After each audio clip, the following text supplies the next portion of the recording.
Cloud by Percy Bysshe Shelley. I bring fresh showers for the thirsting flowers from the seas and the streams. I bear light shade for the leaves when laid in their noonday dreams, for my wings are shaken, the dews that waken the sweet buds every one, when rocked to rest on their mother's breast, as she dances about the sun. I wield the flay of the lashing hail, and whiten the green plains under. And then again I dissolve it in rain, and laugh as I pass in thunder. I sift the snow on the mountains below, and their great pines groan aghast. And all the night 'tis my pillow white, while I sleep in the arms of the blast, sublime on the towers of my sky bowers. Lightning, my pilot sits, in a cavern under is fettered the thunder. It struggles and howls at fits. Over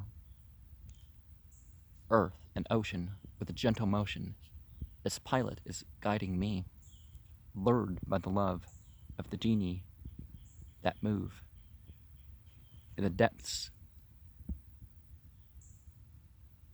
the purple sea, over the rills and the crags and the hills, over the lakes and the plains. Wherever he dream, under the mountain or stream, the spirit he loves remains. And I, all the while, bask in heaven's blue smile, whilst he is dissolving in rains. The sanguine sunrise, with his meteor eyes, and his burning plumes outspread, leaps on the back of my sailing rack, when the morning star shines dead, as on the jag of a mountain crag, which an earthquake rocks and swings. An eagle alight one moment may sit, in the light of its golden wings, and when sunset may breathe from the lit sea beneath, its ardors of rest and love, and the crimson pall of eve may fall from the depth of heaven above. With wings folded I rest on mine airy nest, as still as a brooding dove, that orbed maiden with white fire laden, whom mortals call the moon, glides glimmering o'er my fleece-like floor, by the midnight breezes strewn. And wherever the beat of her unseen feet, which only the angels hear, may have broken the woof of my tent's thin roof, the stars peep behind her and peer, and I laugh to see them whirl and flee like a swarm of golden bees, when I widen the rent in my wind-built tent, till the calm rivers, lakes, and seas, like strips of the sky fallen through me on high, are each paved with the moon, and these I bind the sun's throne with the burning zone, and the moon's with a girdle of pearl. The volcanoes are dim, and the stars reel and swim, when the whirlwinds my banner unfurl. From cape to cape, with a bridge-like shape, over a torrent sea, sunbeam-proof, I hang like a roof. The mountains, its columns be, the triumphal arch through which I march, with hurricane, fire, and snow.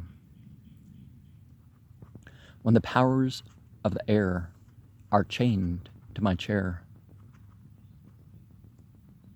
it's the million-colored bow, the sphere fire above, its soft colors wove, while the moist earth was laughing below.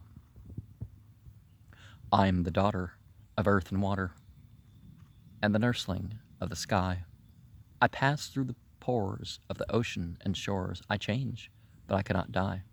For after the rain, when, with never a stain, the pavilion of heaven is bare, and the winds and sunbeams with their convex gleams build up the blue dome of air, I silently laugh at my own cenotaph, and out of the caverns of rain, like a child from the womb, like a ghost from the tomb, I arise and unbuild it again.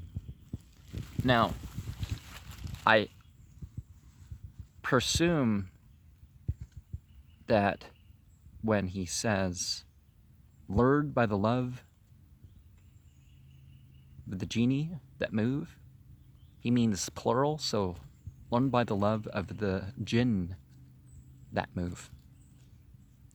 And pretty much for every place and thing or subjective type, there's some sort of jinn that is referred to it.